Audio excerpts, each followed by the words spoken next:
प्रसंग चल रहा है शरणानुयोग करणानुयोग का।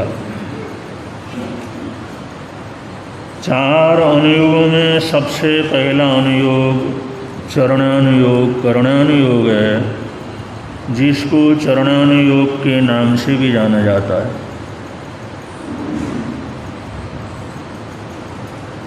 ये चरणानुयोग का जो पहला अध्ययन है उसका नाम है ज्ञानाचार। और ज्ञानाचार के 8 प्रकार हैं, उसमें तीसरा प्रकार है बहुनाम। और इससे पहले जो दूसरा प्रकार था उसका नाम था विनय। ये ज्ञानाचार के अलग अलग प्रकार हैं। जिनकी आराधना साधना अभ्यास चरण करणान योग के अंतर्गत किया जाता है, तो कल इसका जो दूसरा प्रकार है विनय, उसके संबंध में कुछ बातें बतलाई गई थी। और उस विनय के विवेचन के साथ साथ शास्त्रों में जहाँ जहाँ पर उस विषय का वर्णन आया है सब इसके अंतर्गत है। जैसे 14 प्रकार के अविनीतों का वर्णन, कि 14 प्रकार के अविनीत शिष्य होते हैं या अविनीत व्यक्ति होते हैं, उसका शास्त्रों में विस्तार के साथ वर्णन आता है। 14 प्रकार के, ये भी वो दूसरे प्रकार विनय के अंतर्गत ही है। और उसी के अंदर 15 प्रकार के सुविनीतों का वर्णन है। सुविनीत वो भी 15 प्रकार के होते हैं। और उसके आगे विनय प्राप्ति के 10 सूत्र बतलाए गए हैं।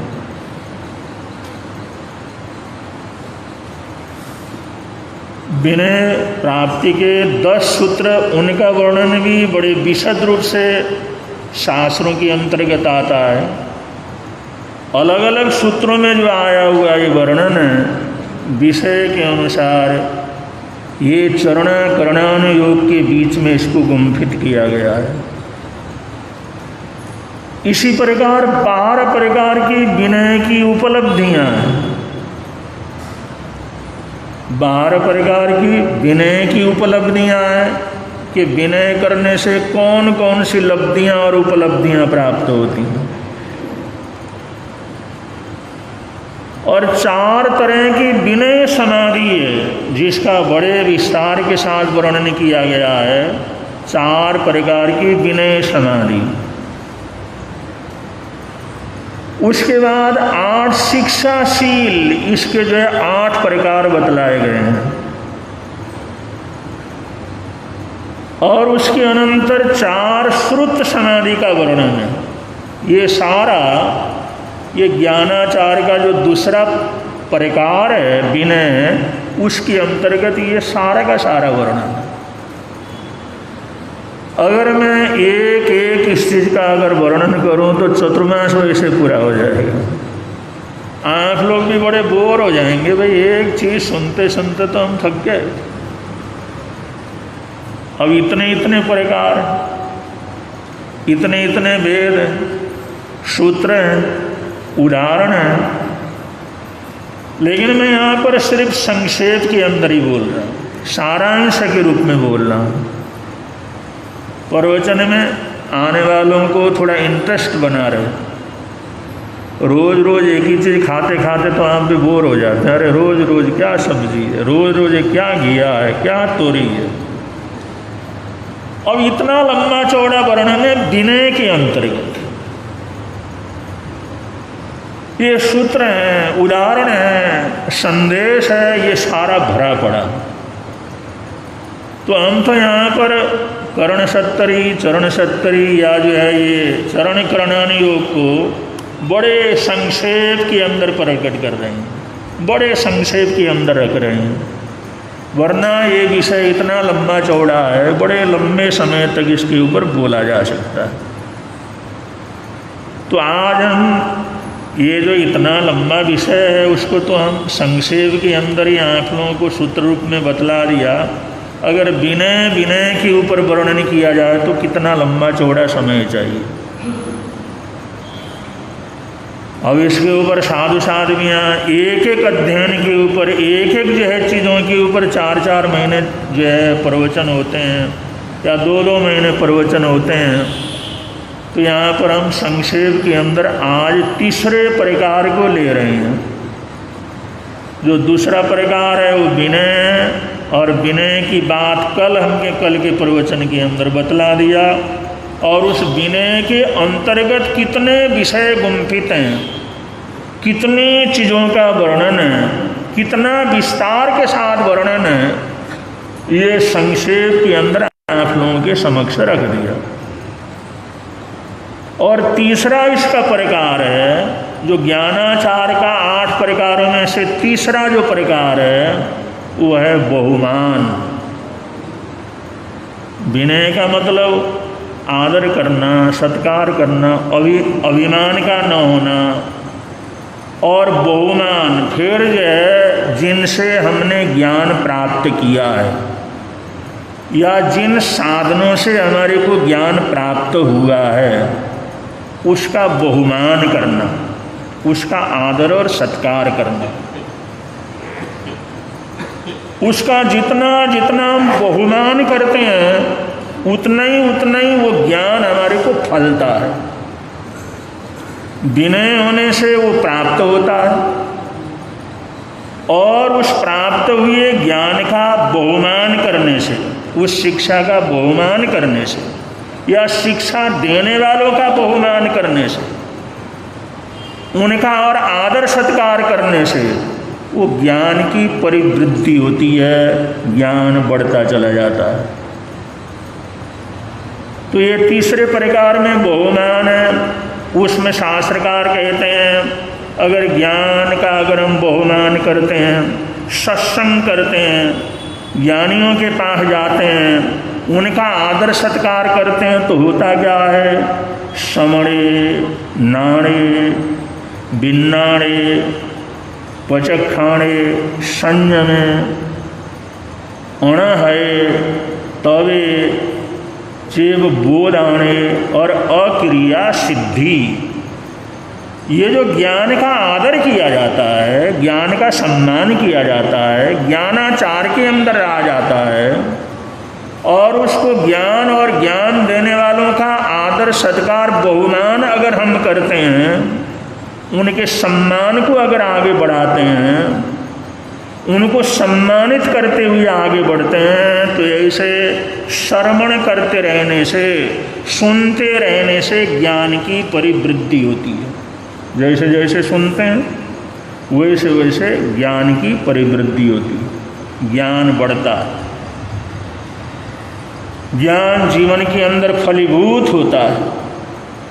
और जैसे जैसे उसका और आदर करते हैं और सम्मान करते हैं तो बिन्नाणे, वो विज्ञान हो जाता है। विज्ञान का मतलब उसका प्रयोग होता है, उसके ऊपर अटूट श्रद्धा होती है। विज्ञान का मतलब जिसको ज्ञान प्राप्त हुआ, जानकारी हुई और जानकारी होने के बाद उसका प्रयोग करता है, उसका प्रयोग करता है।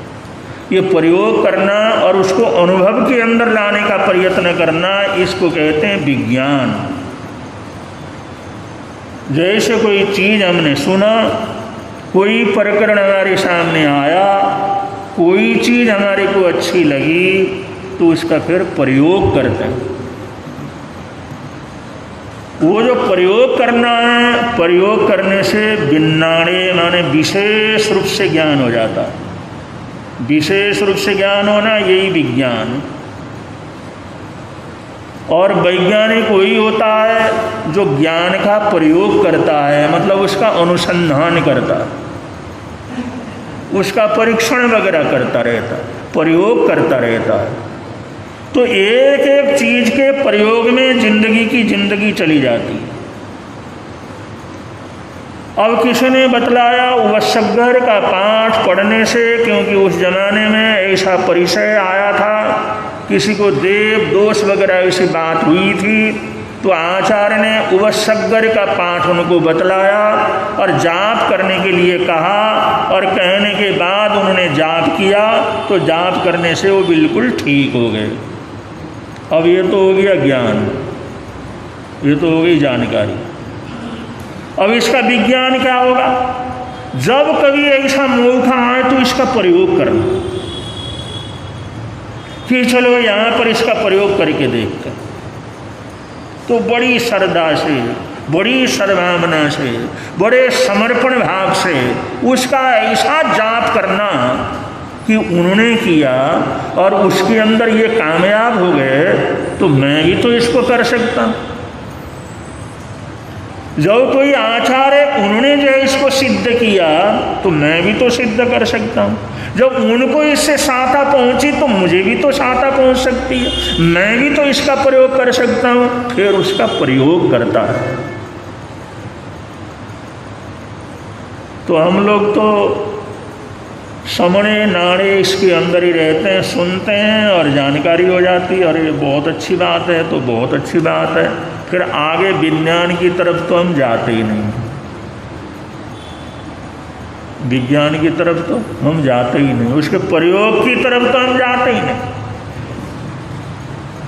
अब जब तक हम ज्ञान का प्रयोग नहीं करेंगे, उसको विज्ञान नहीं बनाएंगे, उसको अनुभव से नहीं गुजारेंगे, तब तक हमारे को जो अटूट श्रद्धा होनी चाहिए, अटूट विश्वास होना चाहिए, वो विश्वास जीवन के अंदर घटित नहीं होता। तो इसलिए जो ज्ञानी जन हैं, जो आगे बढ़ने वाले लोग हैं, वो लोग जो सुनते हैं तो उसका विशेष ज्ञान प्राप्त करते हैं, उसका समय समय पर प्रयोग करके उस अनुभव को भी क्या करते हैं, प्राप्त करते हैं। कि अगर ऐसा हुआ है तो हमारे को भी होना चाहिए। ऐसा अगर कोई श्रावक श्राविका ने किया तो हमारे को भी जो है उसका प्रयोग करना आना चाहिए। हमें भी उसका जो है सहायता का प्रयोग हमारे को भी करना चाहिए। हमें भी उस चमत्कार को देखना चाहिए, हमें भी उस प्रभाव को देखना चाहिए। फिर उसका तहदील से उस जाप में, उस पाठ में, उस प्रयोग के अंदर लग जाता है। अब जब आदमी किसी चीज़ के प्रयोग में लगता है तो एक बार प्रयोग करता है, उसमें फेल हो जाता है, फिर दोबारा प्रयोग करता है, फिर फेल हो जाता है, तीसरा प्रयोग करता है, फिर फेल हो जाता है। वैज्ञानिक न्यूटन ने ये जो बल्ब बनाने के लिए जिस समय प्रयोग किया, 1000 बार प्रयोग किया था, 1000 बार। सारा दिन सोचते रहे, सारी रात उसको प्रयोग करते रहे, सुबह सुबह होते हुए वो काम फेल हो गया। चलो इस तार को फिर ऐसा जोड़ते हैं, इसके अंदर अमुक चीज़ डालते हैं। ये जो चीज़ें हैं जो आज हमारे को सुख शांति देते हैं, और ये जो बल्ब बनाना है, दूसरा बनाना है, ये एकदम थोड़ी बने। 1000 प्रयोग। अब आदमी थक भी जाता है, परेशान भी हो जाता है, दुखी भी हो जाता है, दिमाग भी खराब हो जाता है। अरे करते करते इतना बार किया, होता ही नहीं तो छोड़ो इसको। लेकिन नहीं, जो बिल्कुल पागल होते हैं ना, वही इस तरह का प्रयोग करके सफलता प्राप्त करते हैं। परिवार वाले कहते पागल है ये आदमी थोड़ी, इसको थोड़ी सोच है, इसको न ज्ञान है घर का, न परिवार का, न कमाई का, न खाने का पीने का, बिल्कुल पागल हो गया हो। तो बंधुओं, चाहे साधना के ऊपर चले, चाहे वैज्ञानिक शोध के लिए चले, जब तक आदमी पागल नहीं होता तब तक उसको किसी तरह की उस काम के पीछे लोग उसकी बुराई करते हैं, लोग उसकी निंदा करते हैं, लोग उसको कहते हैं क्या ये आदमी है, क्या कर रहा है, इसको जरा से भी नहीं आंख नहीं है, सारा समय खराब कर दिया।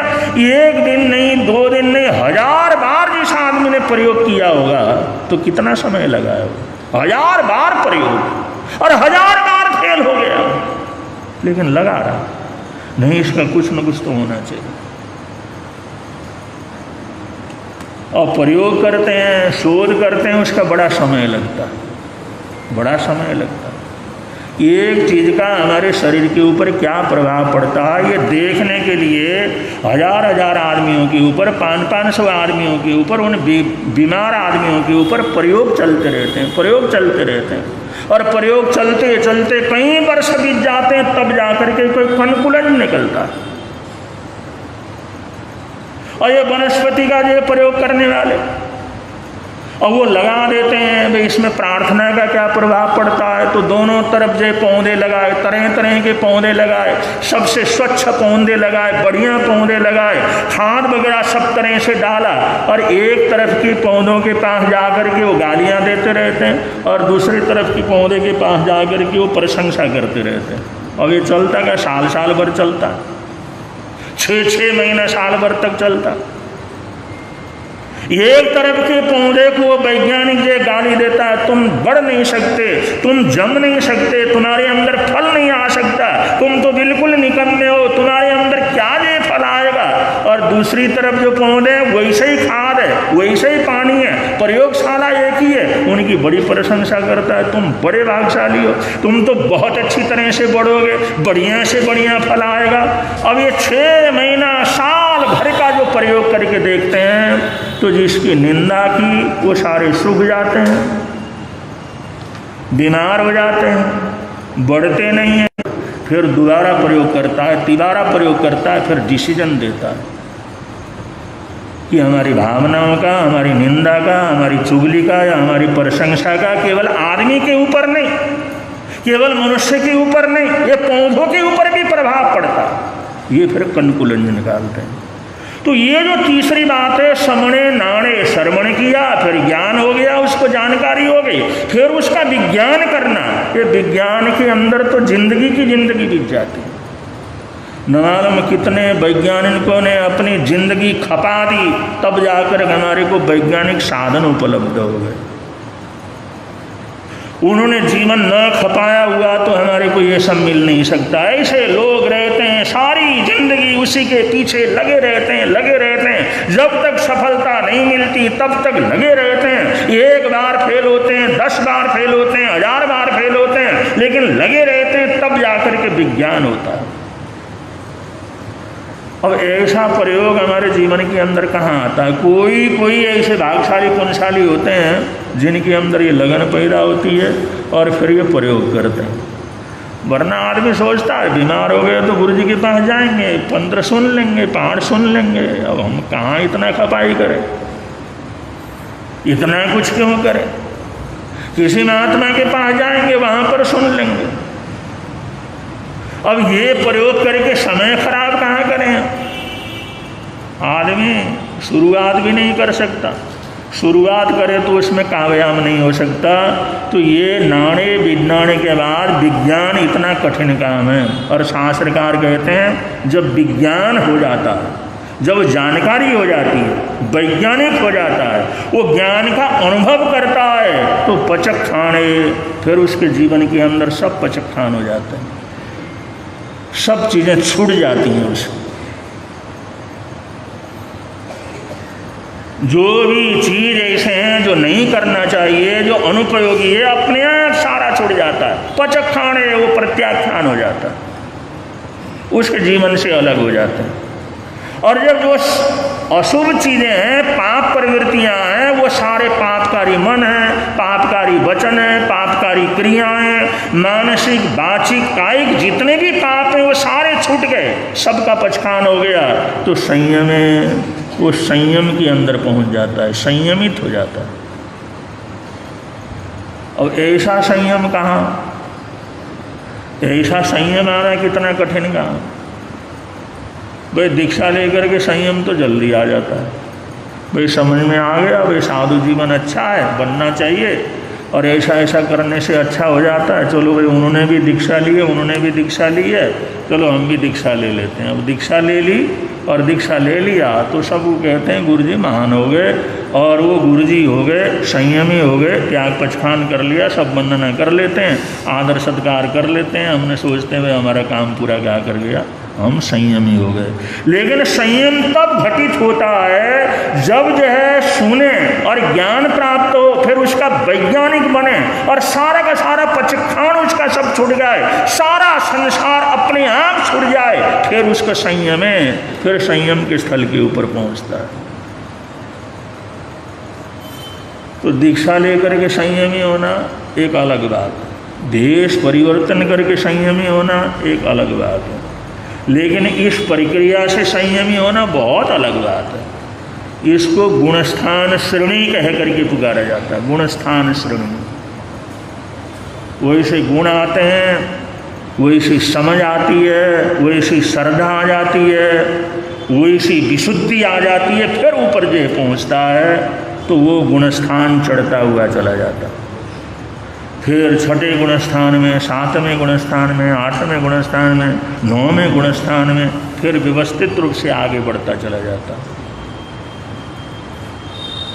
लेकिन अब ये व्यवहारिकता भी रखना जरूरी है, शासन को समय संभाल करके रखने के लिए इन परंपराओं को भी सुरक्षित करना जरूरी है, वरना ये सब कुछ हम छोड़ देंगे तो सारा कुछ छोड़ ही जाएगा, फिर तो कुछ रहेगा ही नहीं। लेकिन फिर किसी को कैसे पता लगेगा, कौन ऐसा वैज्ञानिक बीच में पैदा होगा, कुछ न कुछ करते रहेंगे तब तो बीच में क्या कोई अच्छा व्यक्ति भी पैदा होगा। इसलिए उस व्यवहारिकता का भी अपना महत्व है। चलो पूरा छूटा नहीं है, लेकिन तुम त्याग पचखान करके चलते हो, वो भी वंदनीय है, वो भी आदरणीय है, वो भी जो है साधु साध्वी श्रावक श्राविका के स्थान के ऊपर पहुंचते हैं और वो शासन को चलाते रहते हैं। और उस शासन में समय समय पर फिर ऐसे वैज्ञानिक पैदा होते हैं, उसको नया एक जोश, नई चेतना उसके अंदर पैदा कर देते हैं। इसलिए व्यवहारिकता को भी नहीं त्यागा जा सकता, इस व्यवहारिकता को बना करके रखना भी क्या है परम आवश्यक है। और संयम है, और संयम होने के बाद अनन्य फिर अनाश्रव हो जाता, पापों का आगमन पूरी तरह से रुक जाता। संयम का मतलब पापों के आगमन का पूरी तरह से रुक जाना। क्योंकि हमारे लिए तो भगवान महावीर स्वामी ने और बाद के आचार्यों ने बतलाया, कोई भी साधु साध्वी जिन्होंने दीक्षा ली है उनको सुबह शाम उनको प्रतिक्रमण करना अनिवार्य है। सुबह भी प्रतिक्रमण करे और शाम को भी प्रतिक्रमण करे। प्रतिक्रमण का मतलब कोई भी अगर ये दिन भर में कोई दोष लगा हो तो उसकी आलोचना करे, प्रायश्चित करे, उसके शुद्धिकरण करे। रात्रि के अंदर कोई दोष लगे तो सुबह के समय चिंतन मनन करके उसको दूर करे। अगर हमारे अंदर ऐसा संयम आ जाए और ऐसा अनाश्रव आ जाए तो फिर रोज प्रतिक्रमण की जरूरत ही क्या है, वो तो जरूरत ही नहीं। जब उस अवस्था के अंदर पहुंचते हैं तो वहाँ पर जरूरत ही नहीं। लेकिन हम लोग जो करते हैं, हम तो व्यवहारिकता से चलते हैं। इसलिए सुबह शाम हमारे को प्रतिक्रमण करना, आलोचना करना, त्याग करना, पचखान करना, ये सब आवश्यक होता है। उसके आगे शास्त्रकार कहते हैं अनाश्रव जीवन के अंदर जब भी घटित हो जाता है तो बोध आने जन्मों जन्मों के जो पाप कर्म हैं, जन्मों जन्मों से जो आत्मा के साथ लगे हुए कर्म हैं, वो बिल्कुल हिलने लग जाते हैं, शक्तिहीन हो जाते हैं, क्षय हो जाते हैं, क्षयपशम हो जाते हैं। जैसे पेड़ की जड़ के ऊपर अगर कीड़ा लग जाए और वो जो जड़ सूखने लगे तो पेड़ की जैसी हालत होती है, ऐसे कर्मों का जड़ कमजोर क्या कर जाता है, हो जाता है। ऐसा बोधाणे, और जैसे बोधाणे हो जाते हैं तो सारे कर्म झड़ जाते हैं। जरा सा ऐसा हुआ, जरा सी आराधना साधना करी, वो सारे कर्म बादल सब छट जाते हैं उसके अंदर, और उसको केवल ज्ञान, केवल दर्शन की प्राप्ति होती है। फिर अक्रिया माने अक्रिया अवस्था के अंदर 14वें गुणस्थान के अंदर पहुंचता है। फिर सिद्धि, फिर वो चारों आठवें कर्म तोड़ करके उस मोक्ष का अधिकारी हो जाता है। तो ये श्रवणे नाणे बिन्नाणे, श्रवण करने का, ज्ञान प्राप्त करने का ये इतना बड़ा जो है जीवन के अंदर घटना घटती है, वो सीधा धीरे धीरे धीरे धीरे मोक्ष तक ले जाने वाली चीज़ होती है। लेकिन उस ज्ञान का हम आदर करते हैं, ज्ञानियों का आदर करते हैं, सत्कार करते हैं, सम्मान करते हैं, तो इसलिए बहुमान, ये ऐसी चीज़ों का बहुमान जीवन के अंदर करना चाहिए। और आगे शास्त्रकार इसी के अंदर कहते हैं 33 प्रकार की आसाधनाएं जिन्होंने हमने शिक्षा ली है, जिनसे हमने सीखा है, जो हमारे गुरु हैं या जिन्होंने हमारे को मार्गदर्शन दिया है, जो संयम के रास्ते के ऊपर जिन्होंने लगाया है, हमारे भावों का परिवर्तन किया है, उनके साथ रहते हुए 33 प्रकार की आसाधनाओं को टाले। 33 प्रकार की आसाधना, आसाधनाएं का मतलब अपनी आत्मा को कमजोर करने वाला व्यवहार, अपनी आत्मा को कमजोर करने वाला आचरण, वो गुरु के साथ रहते हुए 33 प्रकार की आसाधनाओं को तोड़ना होता है। अब 33 आसाधनाएं हैं, उसमें एक एक आसाधना का हम अगर विवेचन करें तो 1 महीने तो इसी के अंदर लग जाता है। तो इसलिए शास्त्रों के अंदर तो सागर भरा हुआ, ज्ञान का सागर भरा हुआ। जितना मर्जी बोलो, जितना मर्जी लिखो, जितना मर्जी सुनो, जितना मर्जी सुनाओ, बस अपनी समझ होनी चाहिए, अपना ज्ञान होना चाहिए, अपना स्वाध्याय होना चाहिए। अब 33 प्रकार की आसाधना, अब यही इतना लंबा चौड़ा विषय है। फिर इसके अंदर आ गया 33 प्रकार की आसाधनाएं, कि 33 प्रकार के कार्य न करे गुरु के साथ रहते हुए, उसमें चलने में, फिरने में, आने में, जाने में, खाने में, उठने में, बैठने में, सोने में, उनके साथ व्यवहार करने में, ये सारी चीज़ों के एक एक चीज़ को गिनाया। अगर ऐसा करोगे तो तुम्हारे को आसाधना लगेगी, ऐसा करोगे तो आसाधना लगेगी, ऐसा करे तो आसाधना लगेगी। ये 33 प्रकार की आसाधना है। अब ये साधु संतों को तो हम पढ़ाते हैं और लगन वाले साधु संत पढ़ते हैं, लेकिन अब आप लोग इतना क्या पढ़ोगे? अब ना घर भी चलाना है, काम भी करना है, धंधा भी करना है, सब कुछ करना है। अब ये सब कुछ लंबा चौड़ा जो शास्त्रीय विषय है, अगर इतना ही समझ लो उतना भी बहुत है। वह 33 प्रकार की आसाधना है। ये तो सिर्फ गुरु के प्रति 33 प्रकार की आसाधना है, और भी बड़ी आसाधनाएं। उसके अंदर साधु को आसाधना करना, साध्वियों की आसाधना करना, श्रावक की आसाधना करना, श्राविका की आसाधना करना, देव की आसाधना करना, वैसे फिर आसाधनाओं का वो लंबी लिस्ट है कि हम किसी की भी आसाधना नहीं कर सकते। हम किसी श्रावक और श्राविकाओं का भी आसाधना नहीं कर सकते, किसी भी देव और देविकाओं की आसाधना नहीं कर सकते। और ऐसा प्रसंग आता है तो क्या बोलना है, क्या कहना है, किस तरह से बोलना है, कौन सी भाषा का प्रयोग करना है। साथ में 10वें काली सूत्र का 7वां अध्ययन पूरा भाषा से संबंधित है कि साधु भाषा बोले तो कौन सी भाषा बोले। किसी भी श्रावक श्राविकाओं का संबोधन करना हो तो कौन सी भाषा बोले। किसी भी खाने पीने की चीज़ों को अगर प्रयोग करना हो तो कौन सी भाषा बोले। हर एक एक चीज़ का वहाँ पर वर्णन है कि साधु साध्वियों को कौन सी भाषा का प्रयोग करना चाहिए। तो ऐसे इसके अंदर लंबा विषय क्या कर जाता है, हो जाता है। लेकिन ज्ञान प्राप्त करते हैं, ये जानकारी प्राप्त करते हैं, ये ज्ञान का वैभव जिनसे मिलता है उनका आदर और सत्कार किस तरह से किया जाता है, ये घटना बतला करके आज के कार्यक्रम को यहाँ पर विराम देते हैं। आपने बहुत सुना है दानवीर कर्ण का नाम, दानवीर कर्ण। इनको इनकी माता जी ने कुछ ऐसी हालात के अंदर उनका जन्म हुआ, और जन्म हुआ तो एक बक्से के अंदर उनको बंद करके नदी के अंदर उसको छोड़ दिया। परिस्थितियां होती। उस बालक को एक बक्से में बंद करके, जो लकड़ी का बक्सा था उसमें बंद करके नदी के अंदर छोड़ दिया। और एक माझी, एक सूत, उसने उस डब्बे को पकड़ा। उन्होंने सोचा ये क्या आ जा रहा है, ये कैसा डब्बा है, कैसे चला जा रहा है। अब जिस समय देखा उसको उठाया और इतना भार, क्या माल रखा हुआ है इसमें। अब जिस समय खोल के देखा तो उसके अंदर बच्चा किलकारियाँ मार रहा था। तो कमाल है। उन्होंने सोचा हमारी संतान नहीं है, तो भगवान ने हमारे के लिए संतान भेजा, प्रभु ने संतान भेजा। जो हम रोज़ पूजा करते हैं, प्रार्थना करते हैं, तो हमारी प्रार्थना भगवान ने सुन ली और उन्होंने हमारे लिए संतान तैयार करके हमारे को भेज दिया। तो उसका धूमधाम से जन्मदिन मनवाया, बड़े लाड़ प्यार से पाला। लेकिन अब सूत था, वो साधारण परिवार था, नाविक वगैरह का काम करना, सूत वगैरह का काम करना ऐसा जो सामान्य काम था। अब ये बच्चा, इसके अंदर तो इतना जोश, इतना खरोश और ऐसा चंचल और ऐसा जो है उसकी बुद्धि थी। आखिर धीरे धीरे पहले तो जैसे तैसे उन्होंने संभाला, लेकिन जैसे जैसे वो बड़ा हुआ उसने सोचा दुनिया का सबसे बड़ा धनुर्धर बनना, दुनिया का सबसे बड़ा योद्धा बनना। उसके पिता ने समझाया बेटा जहाँ जन्म लिया है यही काम कर ले, जो हम काम कर नहीं ये सब अपने बस का नहीं, हम तो धनुर्धर बनेंगे। हम तो विद्वान बनेंगे, हम तो शस्त्र अस्त्र को चलाने वाले पारंगत योद्धा बनेंगे।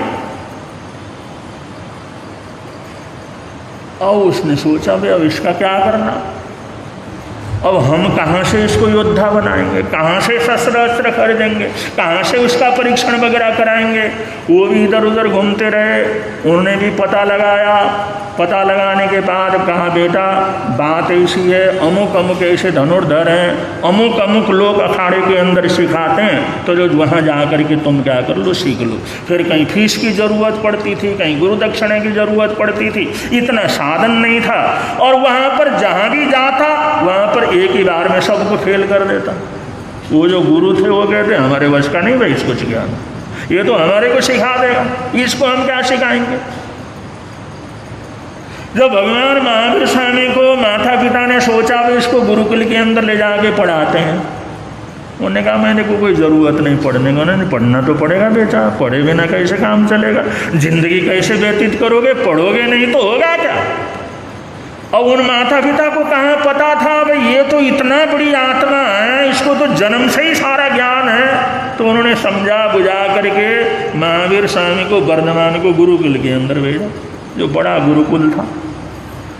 और राजपुत्र थे तो बड़े गुरुकुल के अंदर भेजा, पढ़ने के लिए भेजा। उन्होंने मना भी किया मेरे को ऐसे ही रहने दो, लेकिन नहीं पढ़ना तो पड़ेगा, पढ़ोगे नहीं तो ज़िंदगी कैसे व्यतीत करोगे, काम कैसे करोगे, आगे कैसे बढ़ोगे, तो पढ़ना तो पड़ेगा। अब जिस समय वो पंडित के पास जिस समय लेकर के गए और वो बता था उससे पहले 10 बात तो पहले बता देते। वो जो कै बताता था कैसे जय ज्ञ तक सारा गिना देते थे। उसने कहा साहब मेरे बस का नहीं इसको पढ़ाना, ये तो मैं नहीं जानता वो सब जानता, ये तो इशारे से सब कुछ समझता है। मैं एक अक्षर बोलता हूँ तो सारा का सारा बतला देता है, इसको कौन पढ़ाएगा। तो वर्धमान को पढ़ाने वाला कोई गुरुकुल नहीं है, क्योंकि उसने तो अपनी साधना से पहले सब पढ़ा हुआ था। तो बंधु अब ये भी जहाँ जाता और वहाँ पर कोई गुरु तैयार नहीं हुआ, अब गुरु न मिले तो आगे पढ़ाई कैसे करें। तो उसके पिताजी भी सोचने लगे भाई अब इसकी इच्छा है पढ़ाई करने की, इसकी इच्छा है धनुर्धर बनने की, इसकी इच्छा है योद्धा बनने की, और सारे के सारे कहते हैं इसको तो कोई ऊंचे गुरुकुल के अंदर ले जाओ, जो ऊंचे धनुर्धर हैं उनके पास ले जा करके सिखाओ। ये हमारे बस का नहीं इसको सिखाना, ये तो हम एक बार बताएं 10 चीज़ तो वैसे बता देता है, वैसे ही कर लेता है। और उन्होंने पता लगाया देखो भाई अगर तूने पढ़ना ही हो, आगे बढ़ना हो, तो पांडवों और कौरवों को पढ़ाने वाले जो गुरु हैं वो हमारे देश के सबसे बड़े धनुर्धर हैं।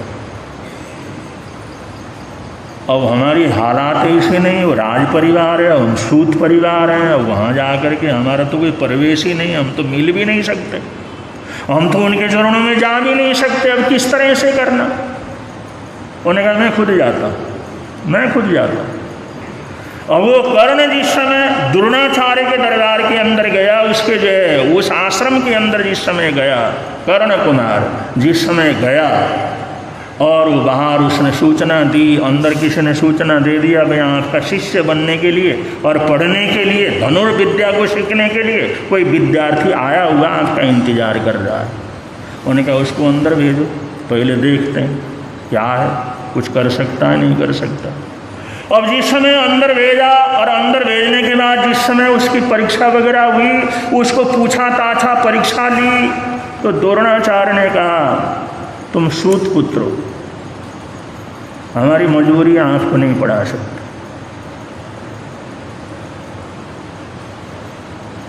इसमें क्या मजबूरी, आपके इतने शिष्य हैं, एक मेरे शिष्य, मेरे को भी बना लो आप। लेकिन अब पता नहीं किसके पास क्या क्या मजबूरियाँ रहती हैं। द्रोणाचार्य ने कहा कि मैं तुम्हारे को शिक्षा नहीं दे सकता। उन्होंने कहा मैं सूत हूँ या सूत के घर में मैंने जन्म लिया है, इसलिए आप मेरे को नहीं पढ़ाएंगे। उन्होंने कहा सूतोगा सूत पुत्रोगा। द्रोणाचार्य के सामने बोला मैं सूत हूं या सूत पुत्र हूं। सूतोगा सूत पुत्रोगा योगा कोगा भपाम्यम, या कुछ भी हो दुनिया के अंदर, किसी भी जाति से हों, किसी भी कुल से हों, किसी भी परंपरा से हों, किसी भी तुच्छ से तुच्छ परिवार में मैंने जन्म लिया है। दैवायत्तम कुले जन्म देना तो दैव के वश में है, लेकिन मनायत्तम पौरुषम, मेरे पौरुष करना ये मेरे हाथ के अंदर है। मेरी परीक्षा लेकर के देखो। अब जिसने गरज करके उसने बोला, द्रोणाचार्य ने हाथ जोड़ दिया, मैं तो तेरे को शिक्षा नहीं दे सकता। उन्होंने सोचा मैंने अर्जुन को ही जो वचन दे रखा, वे तेरे को सबसे बड़ा बनाऊंगा, ये तो नहले में दहला कर देगा। अभी आया ही है, अभी इसके तेवर ऐसे हैं, अब सीखेगा तो क्या होगा, संभालेगा कौन? और अर्जुन का क्या होगा? उसने कहा हम नहीं पढ़ा सकते। अब बंधु, कभी कभी पढ़ने वाला बहुत जो है रुचिकर रहता, पढ़ाने वाला मिलता नहीं। कहीं कहीं पर पढ़ने वाले सब साधन मिल जाते हैं, सब पैसा मिल जाता है। पिता कहता है जितना खर्च हो मैं करूंगा, पढ़ ले, लेकिन अगर पढ़ने का मन ही नहीं करता, पढ़ने का मन ही नहीं करता। उन्होंने कहा अच्छे से अच्छे स्कूल में, कॉलेज में तेरे को भेज देता हूँ, अपने बस का नहीं पढ़ना, हम तो दुकान में बैठेंगे, पढ़ाओ। और पढ़ने का है मन ही नहीं है तो कैसे पढ़ाएगा? और किसी को पढ़ने की रुचि है और उसको इतना है रुचि, लेकिन अगला कहता हम नहीं पढ़ा सकते तुम्हारे।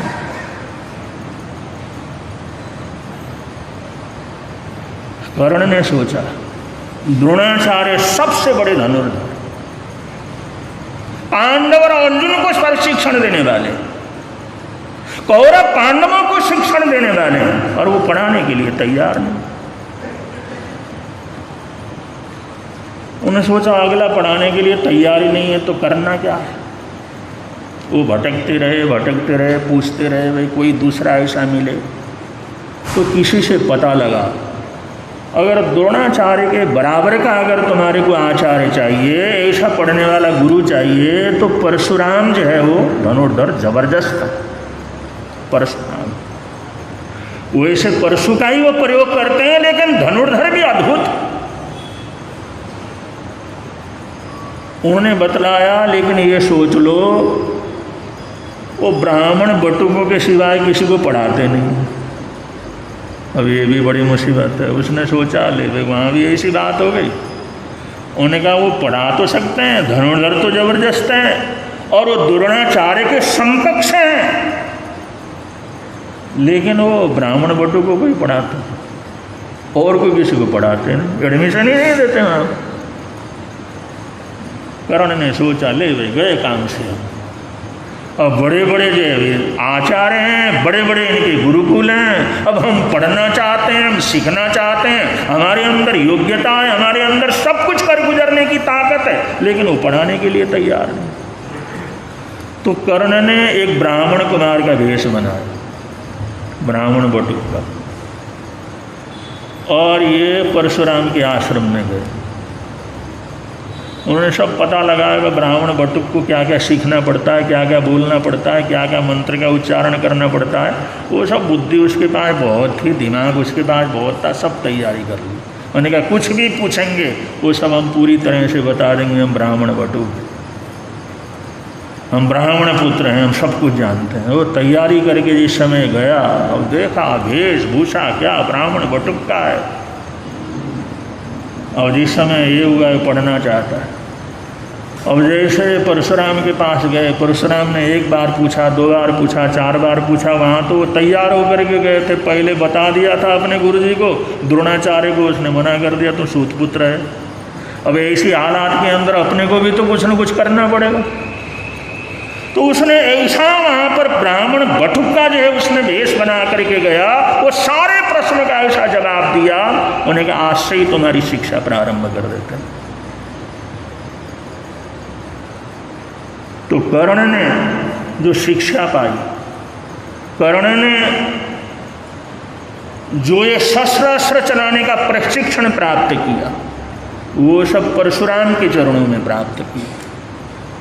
मैं कह ही रहा था, ज्ञान की भूख होती है, ज्ञान की प्यास होती है, लेकिन वो ज्ञान प्राप्त करने के लिए बड़े ठोकरें खाने पड़ते हैं, उसको पढ़ाने वाला, ज्ञान देने वाला मिलता नहीं। बहुत बार साधन बहुत मिल जाते हैं लेकिन कोई अपनी इच्छा ही नहीं होती, मन के अंदर भाव ही नहीं होते ऐसा मैं कर लूँ।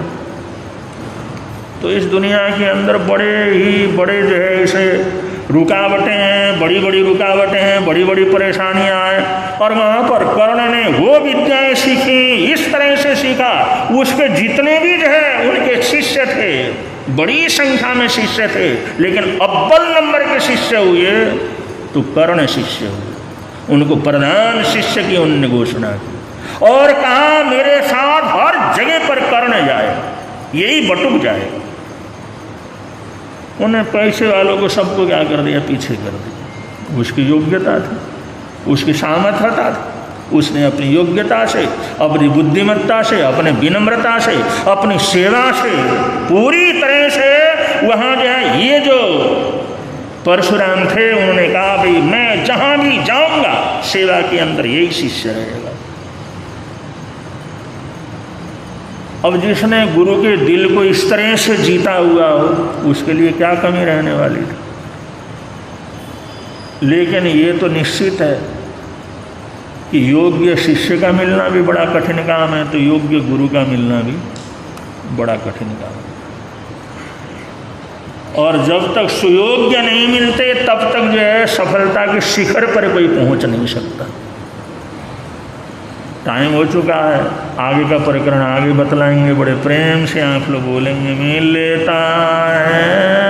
मिलता है आनंद प्रभु की वाणी से, मिलता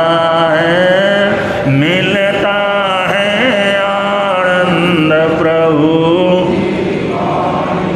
धर्म लगता प्यारा प्यारा, धर्म लगता पापों की वह बहती धारा, पापों की वह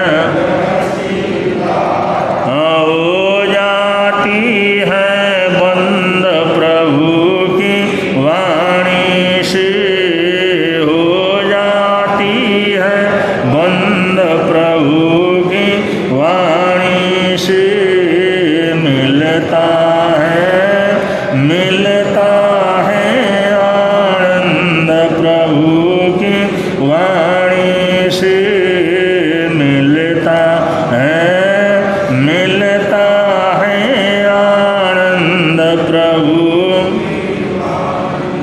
प्रवर्तक शांति गुरुवर प्यारे, प्रवर्तक शांति गुरु जीवन नैया के रखवारे, जीवन नैया के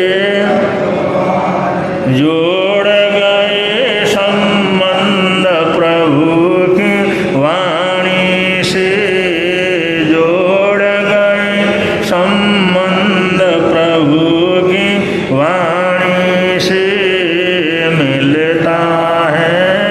मिलता है आनंद प्रभु की वाणी से, मिलता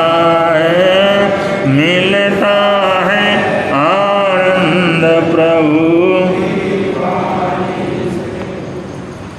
बेले तेले की आराधना और धर्मचक्र की आराधना बहुत हर्षोल्लास के वातावरण में आप सभी भाई बहनों ने संपन्न किया। महासती जी महाराज सामने 118 उन लोगों का लिस्ट बना करके लाया था जो धर्म चक्र के अंदर भाग लेने वाले हैं, बेले तेले करने वाले हैं। करीबन सबने बड़ी सद्भावना के वातावरण में जितने लिखे थे उससे भी ज़्यादा बेले तेले संपन्न हो गए हैं। और आजकल के मौसम को देखते हुए और शरीर की स्थिति को देखते हुए और आपके मेहनत और परिश्रम को देखते हुए बेला तेला बहुत है।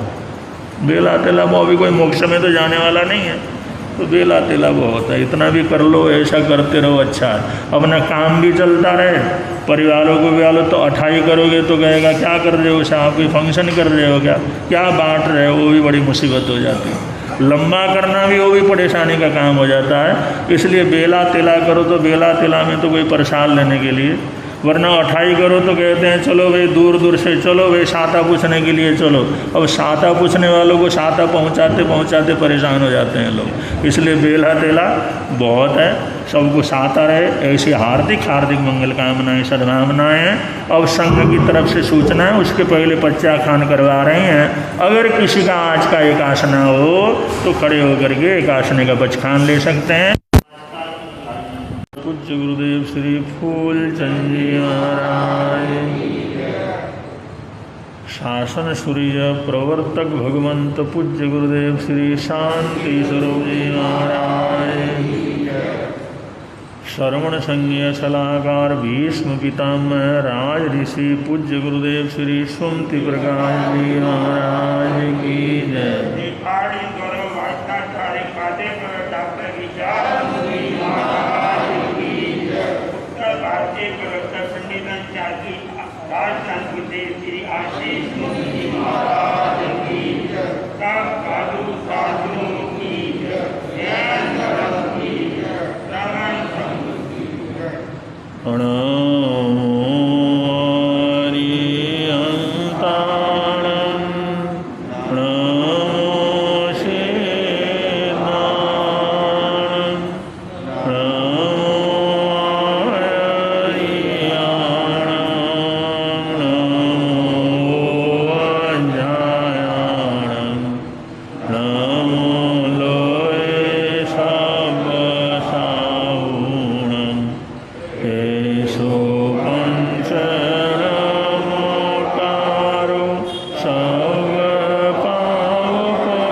पारगयानं परं पारगयानं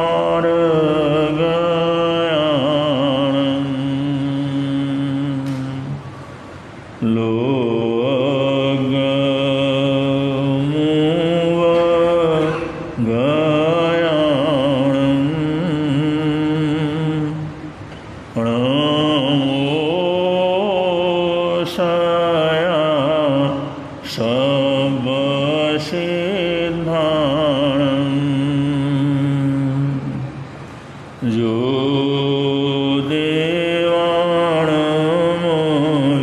देवाणमविदेवो जं देवापञ्जलि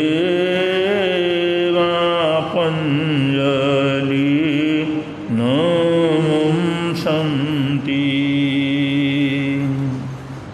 तं देवं देवमह्यं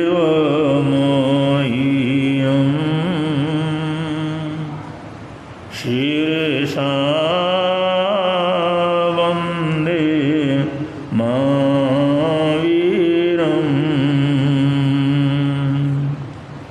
एको वीणमुकारो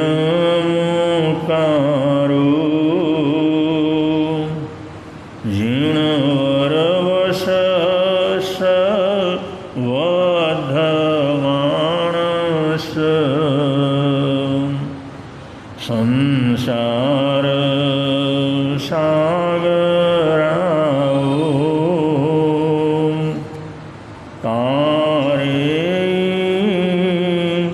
नरं वनारिं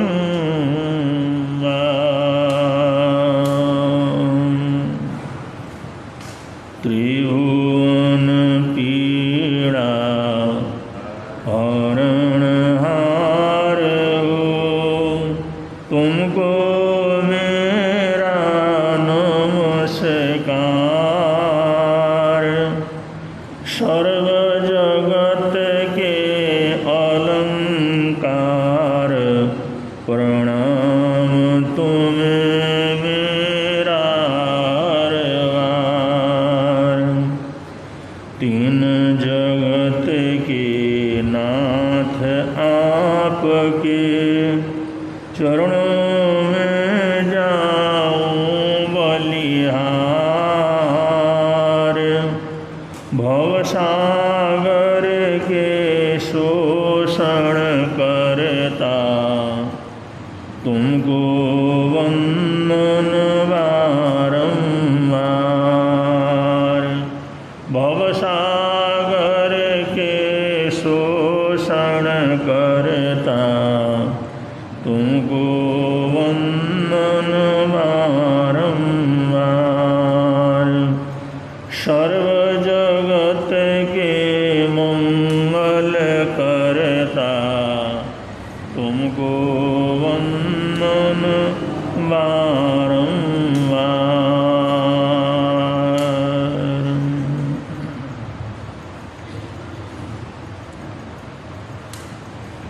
प्रसंग चल रहा है चरणानुयोग करणानुयोग का।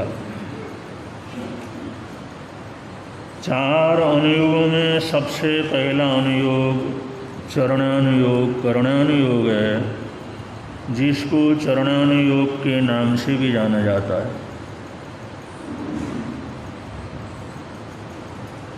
ये चरणानुयोग का जो पहला अध्ययन है उसका नाम है ज्ञानाचार। और ज्ञानाचार के 8 प्रकार हैं, उसमें तीसरा प्रकार है बहुनाम। और इससे पहले जो दूसरा प्रकार था उसका नाम था विनय। ये ज्ञानाचार के अलग अलग प्रकार हैं, जिनकी आराधना साधना अभ्यास चरण करणानुयोग के अंतर्गत किया जाता है। तो कल इसका जो दूसरा प्रकार है विनय, उसके संबंध में कुछ बातें बतलाई गई थी और उस विनय के विवेचन के साथ साथ शास्त्रों में जहाँ जहाँ पर उस विषय का वर्णन आया है सब इसके अंतर्गत है। जैसे 14 प्रकार के अविनीतों का वर्णन कि 14 प्रकार के अविनीत शिष्य होते हैं या अविनीत व्यक्ति होते हैं, उसका शास्त्रों में विस्तार के साथ वर्णन आता है। 14 प्रकार के, ये भी वो दूसरे प्रकार विनय के अंतर्गत ही है। और उसी के अंदर 15 प्रकार के सुविनीतों का वर्णन है। सुविनीत वो भी 15 प्रकार के होते हैं। और उसके आगे विनय प्राप्ति के 10 सूत्र बतलाए गए हैं।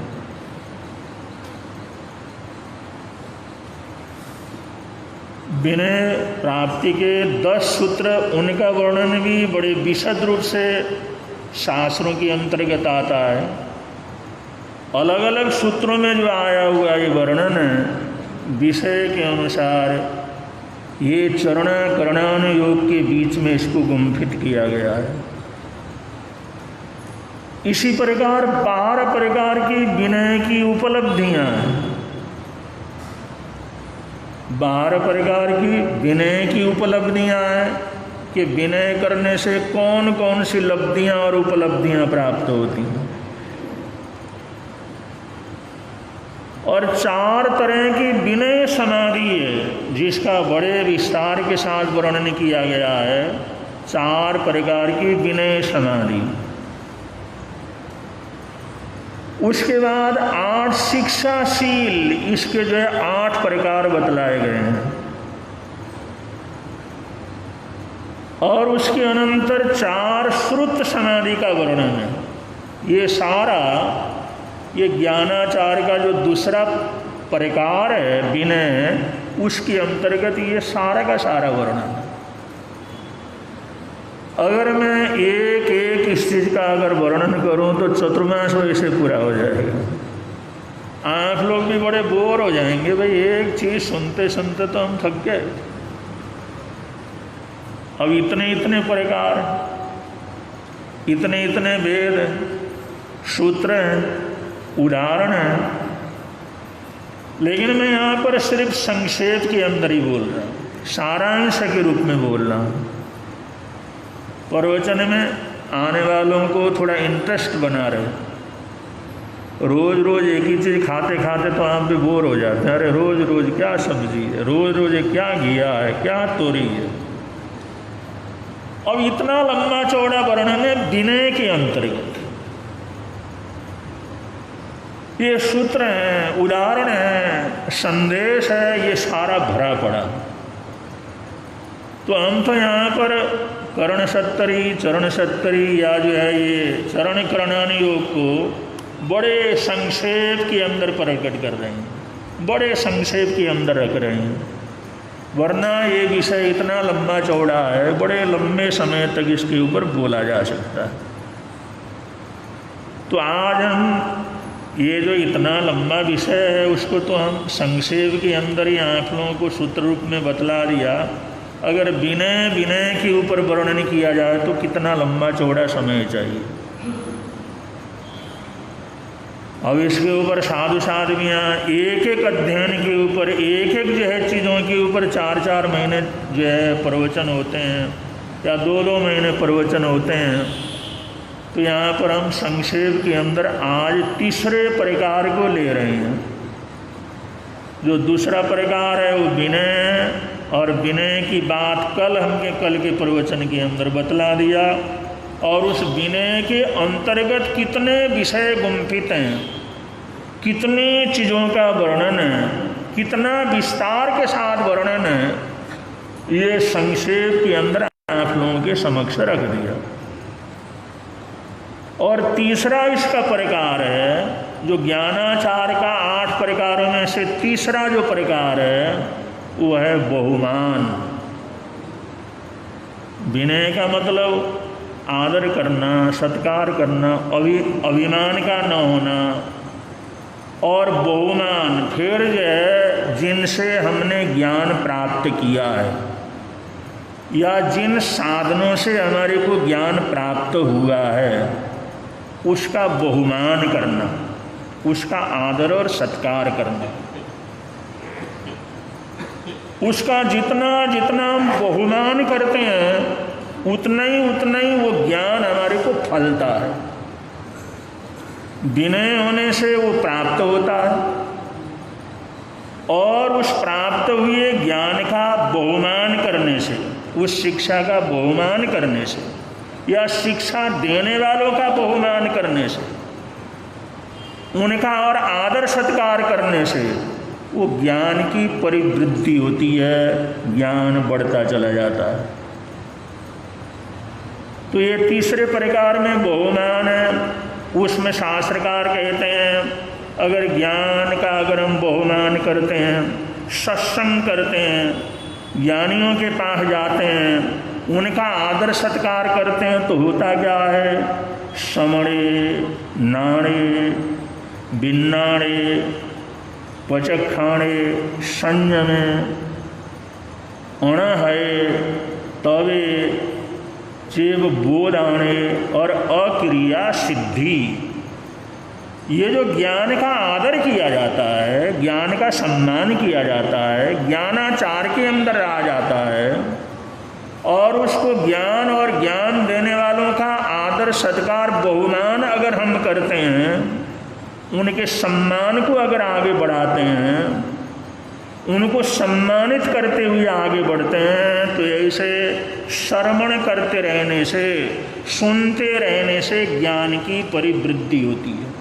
जैसे जैसे सुनते हैं वैसे वैसे ज्ञान की परिवृद्धि होती है, ज्ञान बढ़ता है, ज्ञान जीवन के अंदर फलीभूत होता है। और जैसे जैसे उसका और आदर करते हैं और सम्मान करते हैं तो बिन्नाणे, वो विज्ञान हो जाता है। विज्ञान का मतलब उसका प्रयोग होता है, उसके ऊपर अटूट श्रद्धा होती है। विज्ञान का मतलब जिसको ज्ञान प्राप्त हुआ, जानकारी हुई और जानकारी होने के बाद उसका प्रयोग करता है, उसका प्रयोग करता है। ये प्रयोग करना और उसको अनुभव के अंदर लाने का प्रयत्न करना, इसको कहते हैं विज्ञान। जैसे कोई चीज़ हमने सुना, कोई प्रकरण हमारे सामने आया, कोई चीज़ हमारे को अच्छी लगी तो उसका फिर प्रयोग करते हैं। वो जो प्रयोग करना है, प्रयोग करने से बिन्नाणे माने विशेष रूप से ज्ञान हो जाता है। विशेष रूप से ज्ञान होना यही विज्ञान। और वैज्ञानिक वही होता है जो ज्ञान का प्रयोग करता है, मतलब उसका अनुसंधान करता है, उसका परीक्षण वगैरह करता रहता है, प्रयोग करता रहता है। तो एक एक चीज के प्रयोग में जिंदगी की जिंदगी चली जाती है। अब किसी ने बतलाया उपसर्गर का पाठ पढ़ने से, क्योंकि उस जमाने में ऐसा परिचय आया था, किसी को देव दोष वगैरह ऐसी बात हुई थी, तो आचार्य ने उपसर्गर का पाठ उनको बतलाया और जाप करने के लिए कहा, और कहने के बाद उन्होंने जाप किया तो जाप करने से वो बिल्कुल ठीक हो गए। अब ये तो हो गया ज्ञान, ये तो हो गई जानकारी। अब इसका विज्ञान क्या होगा? जब कभी ऐसा मौका आए तो इसका प्रयोग करना, कि चलो यहाँ पर इसका प्रयोग करके देखते हैं। तो बड़ी श्रद्धा से, बड़ी सद्भावना से, बड़े समर्पण भाव से उसका ऐसा जाप करना कि उन्होंने किया और उसके अंदर ये कामयाब हो गए, तो मैं भी तो इसको कर सकता। जब कोई आचार्य उन्होंने जो इसको सिद्ध किया तो मैं भी तो सिद्ध कर सकता हूँ। जब उनको इससे सहायता पहुंची तो मुझे भी तो सहायता पहुंच सकती है, मैं भी तो इसका प्रयोग कर सकता हूं। फिर उसका प्रयोग करता है। तो हम लोग तो समणे नाड़े इसके अंदर ही रहते हैं, सुनते हैं और जानकारी हो जाती है, अरे बहुत अच्छी बात है, तो बहुत अच्छी बात है। फिर आगे विज्ञान की तरफ तो हम जाते ही नहीं, विज्ञान की तरफ तो हम जाते ही नहीं, उसके प्रयोग की तरफ तो हम जाते ही नहीं। अब जब तक हम ज्ञान का प्रयोग नहीं करेंगे, उसको विज्ञान नहीं बनाएंगे, उसको अनुभव से नहीं गुजारेंगे, तब तक हमारे को जो अटूट श्रद्धा होनी चाहिए, अटूट विश्वास होना चाहिए, वो विश्वास जीवन के अंदर घटित नहीं होता। तो इसलिए जो ज्ञानी जन हैं, जो आगे बढ़ने वाले लोग हैं, वो लोग जो सुनते हैं तो उसका विशेष ज्ञान प्राप्त करते हैं, उसका समय समय पर प्रयोग करके उस अनुभव को भी क्या करते हैं, प्राप्त करते हैं कि अगर ऐसा हुआ है तो हमारे को भी होना चाहिए। ऐसा अगर कोई श्रावक श्राविका ने किया तो हमारे को भी जो है उसका प्रयोग करना आना चाहिए, हमें भी उसका जो है सहायता का प्रयोग हमारे को भी करना चाहिए, हमें भी उस चमत्कार को देखना चाहिए, हमें भी उस प्रभाव को देखना चाहिए। फिर उसका तहदील से उस जाप में, उस पाठ में, उस प्रयोग के अंदर लग जाता है। अब जब आदमी किसी चीज़ के प्रयोग में लगता है तो एक बार प्रयोग करता है, उसमें फेल हो जाता है, फिर दोबारा प्रयोग करता है, फिर फेल हो जाता है, तीसरा प्रयोग करता है, फिर फेल हो जाता है। वैज्ञानिक न्यूटन ने ये जो बल्ब बनाने के लिए जिस समय प्रयोग किया, 1000 बार प्रयोग किया था, 1000 बार।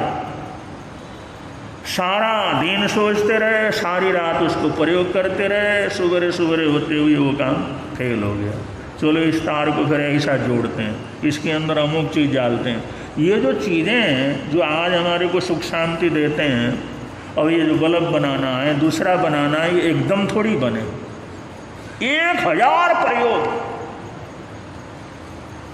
अब आदमी थक भी जाता है, परेशान भी हो जाता है, दुखी भी हो जाता है, दिमाग भी खराब हो जाता है, अरे करते करते इतना बार किया, होता ही नहीं तो छोड़ो इसको।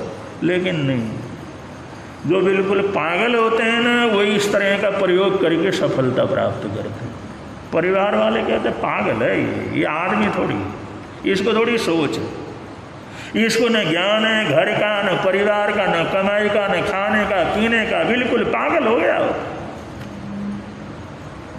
तो बंधुओं, चाहे साधना के ऊपर चले, चाहे वैज्ञानिक शोध के लिए चले, जब तक आदमी पागल नहीं होता तब तक उसको किसी तरह की उस काम के पीछे लोग उसकी बुराई करते हैं, लोग उसकी निंदा करते हैं, लोग उसको कहते हैं क्या ये आदमी है, क्या कर रहा है, इसको जरा से भी नहीं आंख नहीं है, सारा समय खराब कर दिया। एक दिन नहीं, 2 दिन नहीं, 1000 बार जिस आदमी ने प्रयोग किया होगा तो कितना समय लगा होगा, 1000 बार प्रयोग, और 1000 बार फेल हो गया, लेकिन लगा रहा। नहीं, इसका कुछ न कुछ तो होना चाहिए। और प्रयोग करते हैं, शोध करते हैं, उसका बड़ा समय लगता है, बड़ा समय लगता है। एक चीज़ का हमारे शरीर के ऊपर क्या प्रभाव पड़ता है, ये देखने के लिए 1000 आदमियों के ऊपर, 500 आदमियों के ऊपर, उन बीमार आदमियों के ऊपर प्रयोग चलते रहते हैं, प्रयोग चलते रहते हैं। और प्रयोग चलते चलते कई वर्ष बीत जाते हैं, तब जाकर के कोई कंक्लूजन निकलता है। और ये वनस्पति का जो प्रयोग करने वाले, और वो लगा देते हैं भाई इसमें प्रार्थना का क्या प्रभाव पड़ता है, तो दोनों तरफ जो पौधे लगाए, तरह तरह के पौधे लगाए, सबसे स्वच्छ पौधे लगाए, बढ़िया पौधे लगाए, खाद वगैरह सब तरह से डाला, और एक तरफ के पौधों के पास जाकर के वो गालियां देते रहते हैं, और दूसरी तरफ के पौधे के पास जाकर के वो प्रशंसा करते रहते हैं। और ये चलता का साल भर चलता, 6 महीना, साल भर तक चलता। एक तरफ के पौधे को वैज्ञानिक जो गाली देता है, तुम बढ़ नहीं सकते, तुम जम नहीं सकते, तुम्हारे अंदर फल नहीं आ सकता, तुम तो बिल्कुल निकम्मे हो, तुम्हारे अंदर क्या ये फल आएगा। और दूसरी तरफ जो पौधे हैं वैसे ही खाद है, वैसे ही पानी है, प्रयोगशाला एक ही है। उनकी बड़ी प्रशंसा करता है, तुम बड़े भाग्यशाली हो, तुम तो बहुत अच्छी तरह से बढ़ोगे, बढ़िया से बढ़िया फल आएगा। अब ये 6 महीना साल भर का जो प्रयोग करके देखते हैं तो जिसकी निंदा की वो सारे सूख जाते हैं, बीमार हो जाते हैं, बढ़ते नहीं हैं। फिर दोबारा प्रयोग करता है, तिबारा प्रयोग करता है, फिर डिसीजन देता है कि हमारी भावनाओं का, हमारी निंदा का, हमारी चुगली का या हमारी प्रशंसा का केवल आदमी के ऊपर नहीं, केवल मनुष्य के ऊपर नहीं, ये पौधों के ऊपर भी प्रभाव पड़ता। ये फिर कंकुलंज निकालते हैं। तो ये जो तीसरी बात है, समणे नाणे, श्रवण किया, फिर ज्ञान हो गया, उसको जानकारी हो गई, फिर उसका विज्ञान करना। ये विज्ञान के अंदर तो जिंदगी की जिंदगी बीत जाती है। न मालूम कितने वैज्ञानिकों ने अपनी जिंदगी खपा दी, तब जाकर हमारे को वैज्ञानिक साधन उपलब्ध हो गए। उन्होंने जीवन न खपाया हुआ तो हमारे को ये सब मिल नहीं सकता। ऐसे लोग रहते हैं सारी जिंदगी उसी के पीछे लगे रहते हैं, जब तक सफलता नहीं मिलती तब तक लगे रहते हैं। 1 बार फेल होते हैं, 10 बार फेल होते हैं, 1000 बार फेल होते हैं, लेकिन लगे रहते हैं, तब जाकर के विज्ञान होता है। अब ऐसा प्रयोग हमारे जीवन के अंदर कहाँ आता है? कोई ऐसे भाग्यशाली पुण्यशाली होते हैं जिनके अंदर ये लगन पैदा होती है और फिर ये प्रयोग करते हैं। वरना आदमी सोचता है बीमार हो गए तो गुरु जी के पास जाएंगे, 15 सुन लेंगे, 5 सुन लेंगे। अब हम कहाँ इतना खपाई करें, इतना कुछ क्यों करें? किसी महात्मा के पास जाएंगे, वहाँ पर सुन लेंगे। अब ये प्रयोग करके समय खराब कहाँ करें? आदमी शुरुआत भी नहीं कर सकता, शुरुआत करे तो उसमें कामयाब नहीं हो सकता। तो ये नाणे बिनाने के बाद विज्ञान इतना कठिन काम है। और शास्त्रकार कहते हैं जब विज्ञान हो जाता है, जब जानकारी हो जाती है, वैज्ञानिक हो जाता है, वो ज्ञान का अनुभव करता है, तो पचक खाने, फिर उसके जीवन के अंदर सब पचक खान हो जाते हैं, सब चीज़ें छूट जाती हैं उसको। जो भी चीज़ ऐसे हैं जो नहीं करना चाहिए, जो अनुपयोगी है, अपने आप सारा छूट जाता है। पचक खाने, वो प्रत्याख्यान हो जाता है, उसके जीवन से अलग हो जाते हैं। और जब जो अशुभ चीज़ें हैं, पाप प्रवृत्तियां हैं, वो सारे पापकारी मन है, पापकारी वचन है, पापकारी क्रियाएं, मानसिक, वाचिक, कायिक जितने भी पाप हैं वो सारे छूट गए, सबका पचखान हो गया। तो संयम है, वो संयम के अंदर पहुंच जाता है, संयमित हो जाता है। अब ऐसा संयम कहाँ? ऐसा संयम आना कितना कठिन काम। भाई दीक्षा लेकर के संयम तो जल्दी आ जाता है, भाई समझ में आ गया, भाई साधु जीवन अच्छा है, बनना चाहिए, और ऐसा ऐसा करने से अच्छा हो जाता है। चलो भाई उन्होंने भी दीक्षा ली है, उन्होंने भी दीक्षा ली है, चलो हम भी दीक्षा ले लेते हैं। अब दीक्षा ले ली और दीक्षा ले लिया तो सब वो कहते हैं गुरुजी महान हो गए, और वो गुरुजी हो गए, संयमी हो गए, त्याग पचखान कर लिया, सब वंदना कर लेते हैं, आदर सत्कार कर लेते हैं। हमने सोचते हैं हमारा काम पूरा क्या कर गया, हम संयमी हो गए। लेकिन संयम तब घटित होता है जब जो है सुने और ज्ञान प्राप्त हो, फिर उसका वैज्ञानिक बने और सारा का सारा पचखान उसका सब छूट जाए, सारा संसार अपने आप छूट जाए, फिर उसको संयमे, फिर संयम के स्थल के ऊपर पहुंचता है। तो दीक्षा लेकर के संयमी होना एक अलग बात है, देश परिवर्तन करके संयमी होना एक अलग बात है, लेकिन इस प्रक्रिया से संयमी होना बहुत अलग बात है। इसको गुणस्थान श्रेणी कह करके पुकारा जाता है, गुणस्थान श्रेणी। वैसे गुण आते हैं, वैसी समझ आती है, वैसी श्रद्धा आ जाती है, वैसी विशुद्धि आ जाती है, फिर ऊपर जो पहुँचता है तो वो गुणस्थान चढ़ता हुआ चला जाता है। फिर 6ठे गुणस्थान में, 7वें गुणस्थान में, 8वें गुणस्थान में, 9वें गुणस्थान में, फिर व्यवस्थित रूप से आगे बढ़ता चला जाता। लेकिन अब ये व्यवहारिकता भी रखना जरूरी है, शासन को समय संभाल करके रखने के लिए इन परंपराओं को भी सुरक्षित करना जरूरी है, वरना ये सब कुछ हम छोड़ देंगे तो सारा कुछ छोड़ ही जाएगा, फिर तो कुछ रहेगा ही नहीं। लेकिन फिर किसी को कैसे पता लगेगा, कौन ऐसा वैज्ञानिक बीच में पैदा होगा, कुछ न कुछ करते रहेंगे तब तो बीच में क्या कोई अच्छा व्यक्ति भी पैदा होगा।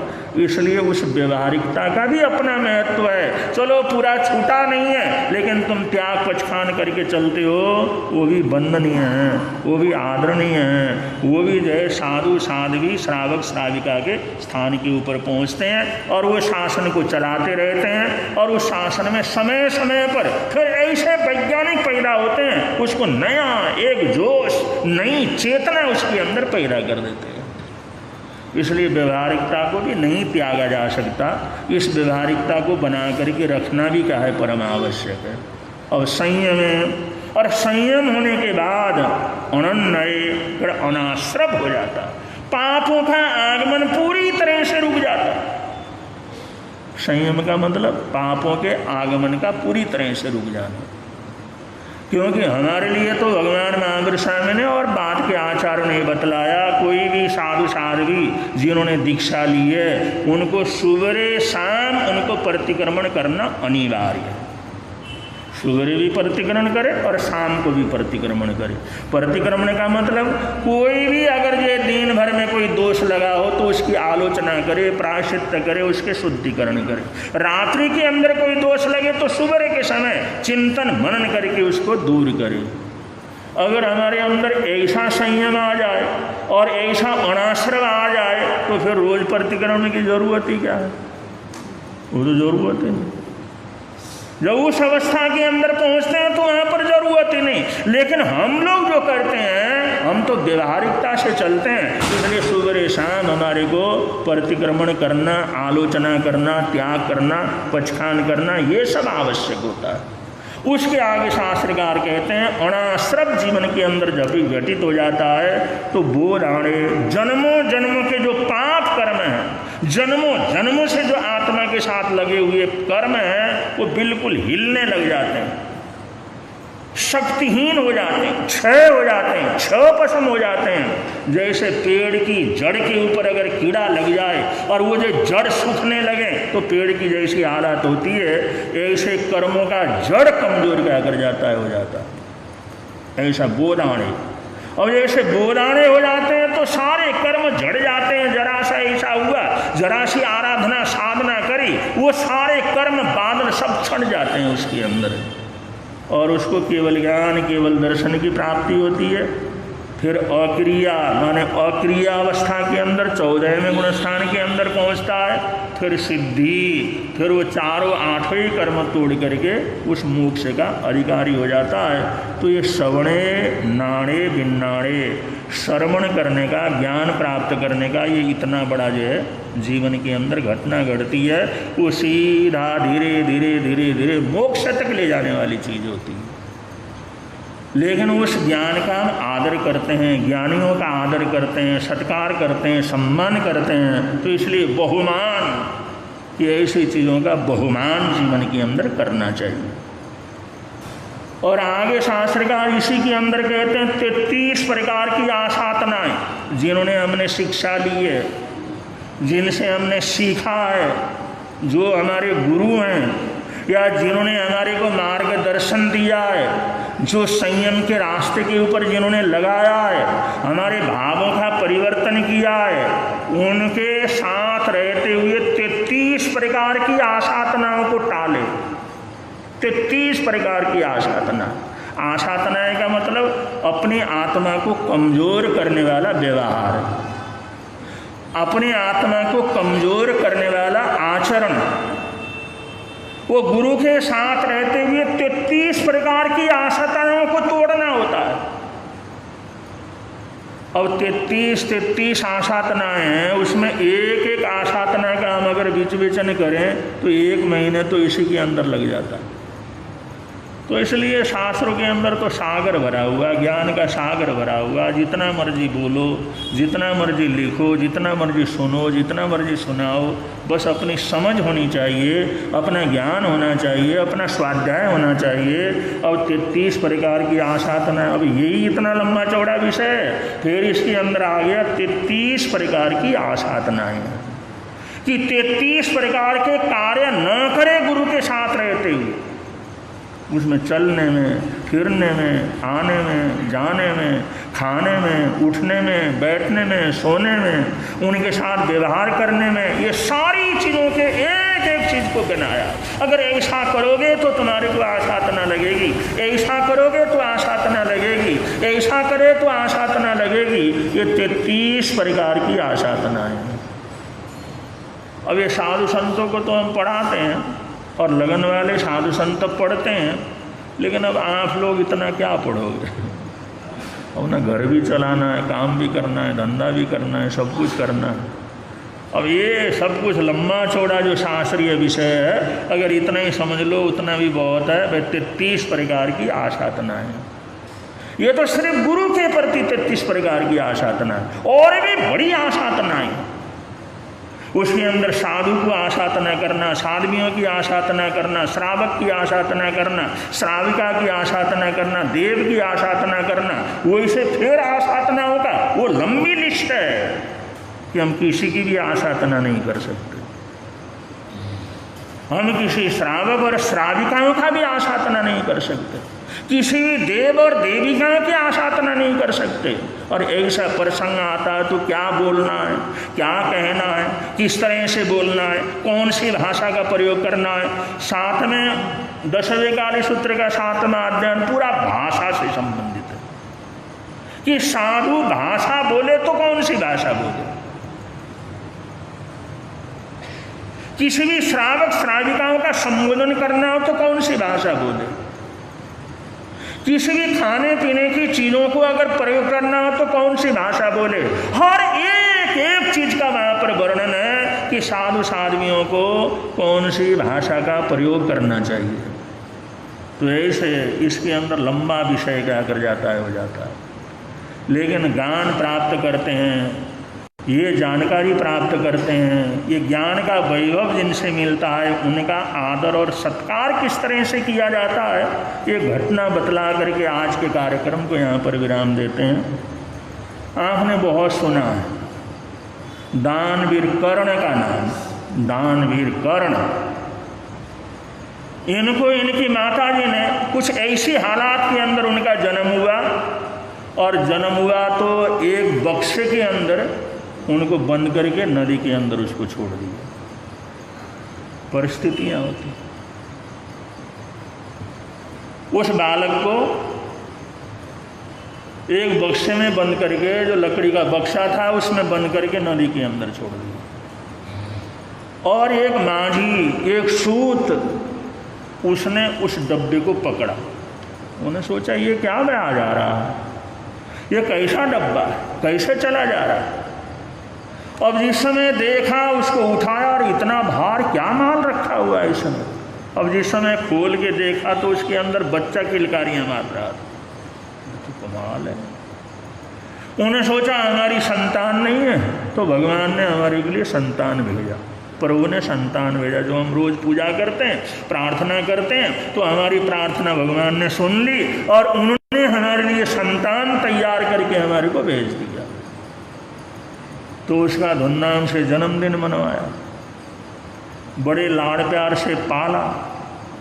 लेकिन अब सूत था, वो साधारण परिवार था, नाविक वगैरह का काम करना, सूत वगैरह का काम करना, ऐसा जो सामान्य काम था। अब ये बच्चा, इसके अंदर तो इतना जोश, इतना खरोश और ऐसा चंचल और ऐसा जो है उसकी बुद्धि थी। आखिर धीरे धीरे, पहले तो जैसे तैसे उन्होंने संभाला, लेकिन जैसे जैसे वो बड़ा हुआ उसने सोचा दुनिया का सबसे बड़ा धनुर्धर बनना, दुनिया का सबसे बड़ा योद्धा बनना। उसके पिता ने समझाया, बेटा जहाँ जन्म लिया है यही काम कर ले, जो हम काम कर, नहीं ये सब अपने बस का नहीं, हम तो धनुर्धर बनेंगे। हम तो विद्वान बनेंगे, हम तो शस्त्र अस्त्र को चलाने वाले पारंगत योद्धा बनेंगे। और उसने सोचा भाई अब इसका क्या करना, अब हम कहाँ से इसको योद्धा बनाएंगे, कहाँ से शस्त्र अस्त्र खरीदेंगे, कहाँ से उसका परीक्षण वगैरह कराएंगे। वो भी इधर उधर घूमते रहे, उन्होंने भी पता लगाया। पता लगाने के बाद कहा बेटा बात ऐसी है, अमुक अमुक ऐसे धनुर्धर हैं, अमुक अमुक लोग अखाड़े के अंदर सिखाते हैं, तो जो वहाँ जा कर के तुम क्या कर लो, सीख लो। फिर कहीं फीस की ज़रूरत पड़ती थी, कहीं गुरु दक्षिणा की ज़रूरत पड़ती थी, इतना साधन नहीं था। और वहाँ पर जहाँ भी जाता वहाँ पर एक ही बार में सबको फेल कर देता। वो जो गुरु थे वो कहते हमारे वश का नहीं भाई इसको सिखाना, ये तो हमारे को सिखा देगा, इसको हम क्या सिखाएंगे। जब भगवान महावीर स्वामी को माता पिता ने सोचा भी इसको गुरुकुल के अंदर ले जाके पढ़ाते हैं, उन्होंने कहा मैंने को कोई ज़रूरत नहीं पढ़ने का। उन्होंने पढ़ना तो पड़ेगा बेटा, पढ़े बिना कैसे काम चलेगा, जिंदगी कैसे व्यतीत करोगे, पढ़ोगे नहीं तो होगा क्या। और उन माता पिता को कहाँ पता था भाई ये तो इतना बड़ी आत्मा है, इसको तो जन्म से ही सारा ज्ञान है। तो उन्होंने समझा बुझा करके महावीर स्वामी को वर्धमान को गुरुकुल के अंदर भेजा, जो बड़ा गुरुकुल था। और राजपुत्र थे तो बड़े गुरुकुल के अंदर भेजा, पढ़ने के लिए भेजा। उन्होंने मना भी किया मेरे को ऐसे ही रहने दो, लेकिन नहीं पढ़ना तो पड़ेगा, पढ़ोगे नहीं तो ज़िंदगी कैसे व्यतीत करोगे, काम कैसे करोगे, आगे कैसे बढ़ोगे, तो पढ़ना तो पड़ेगा। अब जिस समय वो पंडित के पास जिस समय लेकर के गए और वो बता था उससे पहले 10 बात तो पहले बता देते, वो जो कै बताता था कैसे जय ज्ञ तक सारा गिना देते थे। उसने कहा साहब मेरे बस का नहीं इसको पढ़ाना, ये तो मैं नहीं जानता वो सब जानता, ये तो इशारे से सब कुछ समझता है। मैं एक अक्षर बोलता हूं तो सारा का सारा बतला देता है, इसको कौन पढ़ाएगा। तो वर्धमान को पढ़ाने वाला कोई गुरुकुल नहीं है, क्योंकि उसने तो अपनी साधना से पहले सब पढ़ा हुआ था। तो बंधु अब ये भी जहाँ जाता और वहाँ पर कोई गुरु तैयार नहीं हुआ, अब गुरु न मिले तो आगे पढ़ाई कैसे करें। तो उसके पिताजी भी सोचने लगे भाई अब इसकी इच्छा है पढ़ाई करने की, इसकी इच्छा है धनुर्धर बनने की, इसकी इच्छा योद्धा बनने की, और सारे के सारे कहते हैं इसको तो कोई ऊंचे गुरुकुल के अंदर ले जाओ, जो ऊंचे धनुर्धर हैं उनके पास ले जा करके सिखाओ। ये हमारे बस का नहीं इसको सिखाना, ये तो हम एक बार बताते हैं 10 चीज़ तो वैसे बता देता है, वैसे ही कर लेता है। और उन्होंने पता लगाया देखो भाई अगर तूने पढ़ना ही हो आगे बढ़ना हो तो पांडवों और कौरवों को पढ़ाने वाले जो गुरु हैं वो हमारे देश के सबसे बड़े धनुर्धर हैं। अब हमारी हालात ऐसे नहीं, वो राज परिवार है, हम सूत परिवार हैं, अब वहाँ जा कर के हमारा तो कोई प्रवेश ही नहीं, हम तो मिल भी नहीं सकते, हम तो उनके चरणों में जा भी नहीं सकते, अब किस तरह से करना। उन्होंने कहा मैं खुद जाता, मैं खुद जाता। अब वो कर्ण जिस समय द्रोणाचार्य के दरबार के अंदर गया, उसके जो है उस आश्रम के अंदर जिस समय गया, कर्ण कुमार जिस समय गया और बाहर उसने सूचना दी, अंदर किसी ने सूचना दे दिया भाई आपका शिष्य बनने के लिए और पढ़ने के लिए, धनुर्विद्या को सीखने के लिए कोई विद्यार्थी आया हुआ आपका इंतजार कर रहा है। उन्होंने कहा उसको अंदर भेजो, पहले देखते हैं क्या है, कुछ कर सकता है नहीं कर सकता। अब जिस समय अंदर भेजा और अंदर भेजने के बाद जिस समय उसकी परीक्षा वगैरह हुई, उसको पूछा ताछा, परीक्षा ली, तो द्रोणाचार्य ने कहा तुम सूत पुत्र हो, हमारी मजबूरियां आपको नहीं पढ़ा सकते।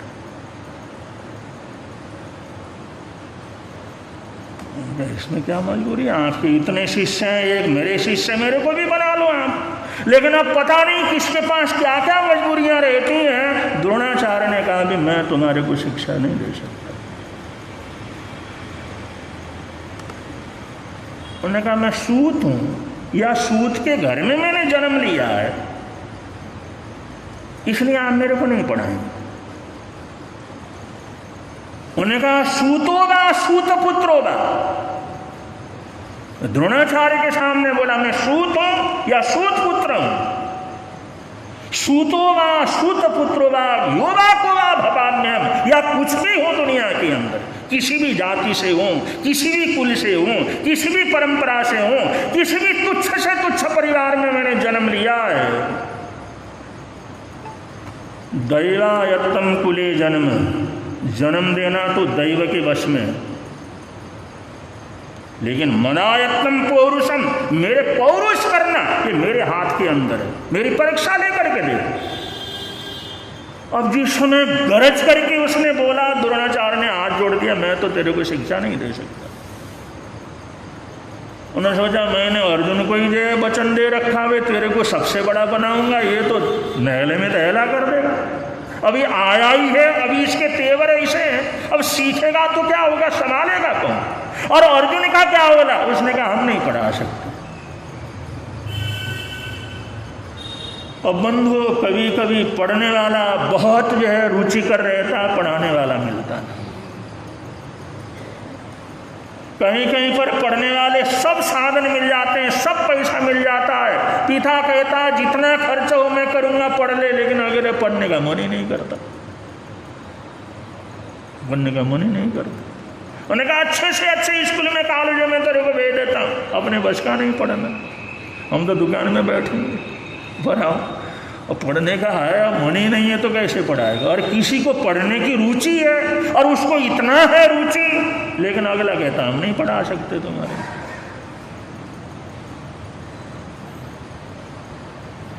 कर्ण ने सोचा द्रोणाचार्य सबसे बड़े धनुर्धर, पांडव और अर्जुन को प्रशिक्षण देने वाले, कौरव पांडवों को शिक्षण देने वाले, और वो पढ़ाने के लिए तैयार नहीं। उन्हें सोचा अगला पढ़ाने के लिए तैयार ही नहीं है तो करना क्या है। वो भटकते रहे, पूछते रहे भाई कोई दूसरा ऐसा मिले। तो किसी से पता लगा अगर द्रोणाचार्य के बराबर का अगर तुम्हारे को आचार्य चाहिए, ऐसा पढ़ने वाला गुरु चाहिए, तो परशुराम जो है वो धनुर्धर जबरदस्त परशुराम, वैसे परशु का ही वो प्रयोग करते हैं, लेकिन धनुर्धर भी अद्भुत। उन्होंने बतलाया, लेकिन ये सोच लो वो ब्राह्मण बटुकों के सिवाय किसी को पढ़ाते नहीं। अब ये भी बड़ी मुसीबत है। उसने सोचा ले भाई वहाँ भी ऐसी बात हो गई। उन्होंने कहा वो पढ़ा तो सकते हैं, धनुर्धर तो जबरदस्त हैं और वो द्रोणाचार्य के समकक्ष हैं, लेकिन वो ब्राह्मण बटुकों को ही पढ़ाते, और कोई किसी को पढ़ाते नहीं, एडमिशन ही नहीं देते वहाँ। कर्ण ने सोचा ले भाई गए काम से हम।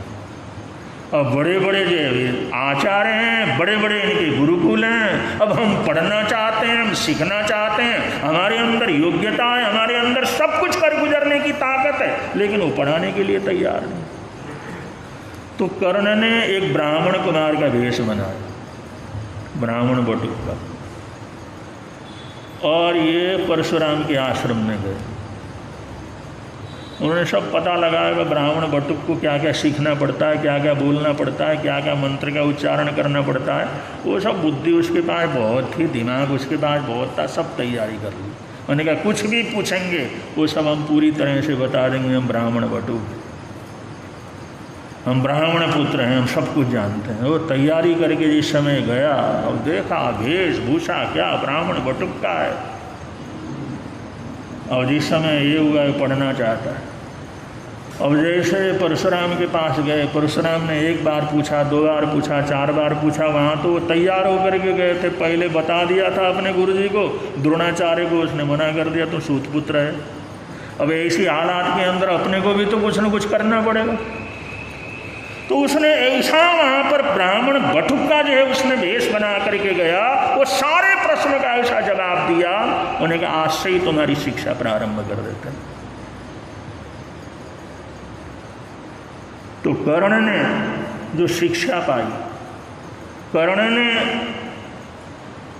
जो ये शस्त्र चलाने का प्रशिक्षण प्राप्त किया, वो सब परशुराम के चरणों में प्राप्त किया।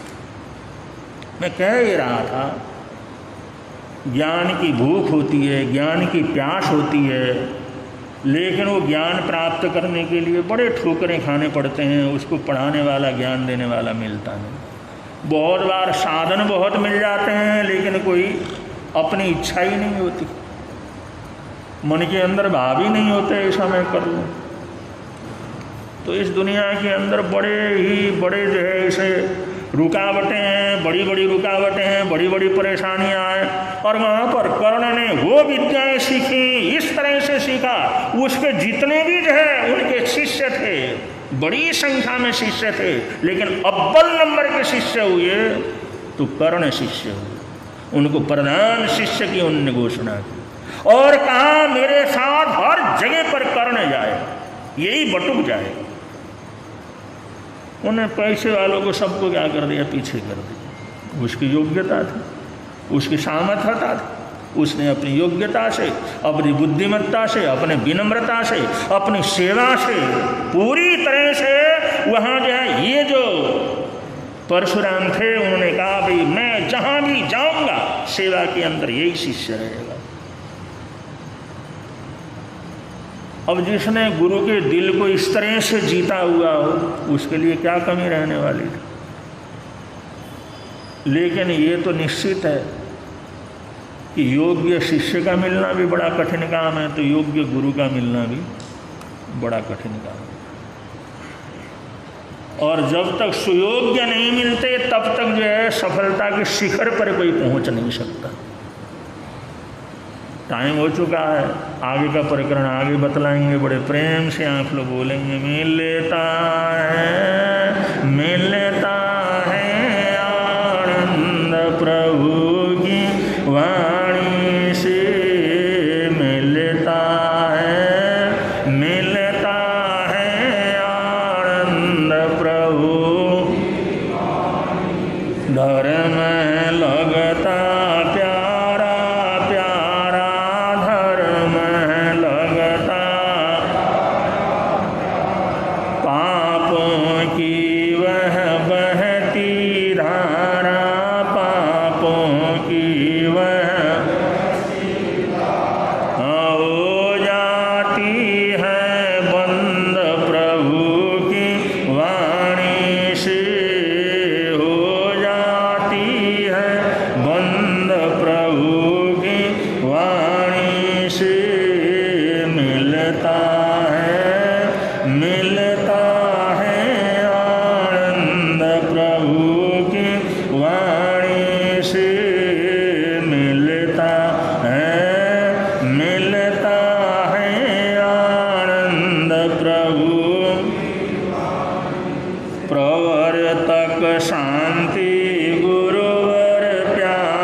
चक्र की आराधना बहुत हर्षोल्लास के वातावरण में आप सभी भाई बहनों ने संपन्न किया। महासती जी महाराज सामने 118 उन लोगों का लिस्ट बना करके लाया था जो धर्म चक्र के अंदर भाग लेने वाले हैं, बेले तेले करने वाले हैं। करीबन सबने बड़ी सद्भावना के वातावरण में जितने लिखे थे उससे भी ज़्यादा बेले तेले संपन्न हो गए हैं। और आजकल के मौसम को देखते हुए और शरीर की स्थिति को देखते हुए और आज के मेहनत और परिश्रम को देखते हुए बेला तेला बहुत है। बेला तेला वो भी कोई मोक्ष में तो जाने वाला नहीं है, तो बेला तेला बहुत है। इतना भी कर लो, ऐसा करते रहो, अच्छा है। अपना काम भी चलता रहे, परिवारों को भी आलो। तो अठाई करोगे तो कहेगा क्या कर रहे हो साहब, कोई फंक्शन कर रहे हो क्या बांट रहे हो, वो भी बड़ी मुसीबत हो जाती है। लंबा करना भी वो भी परेशानी का काम हो जाता है। इसलिए बेला तिला करो तो बेला तिला में तो कोई प्रसाद लेने के लिए, वरना अठाई करो तो कहते हैं चलो भाई दूर दूर से चलो भाई साता पूछने के लिए चलो। अब साता पूछने वालों को साता पहुंचाते पहुंचाते परेशान हो जाते हैं लोग। इसलिए बेला तेला बहुत है, सबको साता रहे। ऐसी हार्दिक हार्दिक मंगल कामनाएं सद्भावनाएँ हैं। अब संघ की तरफ से सूचना है, उसके पहले पच्चाखान करवा रहे हैं। अगर किसी का आज का एकासना हो तो खड़े होकर के एकासने का बचखान ले सकते हैं।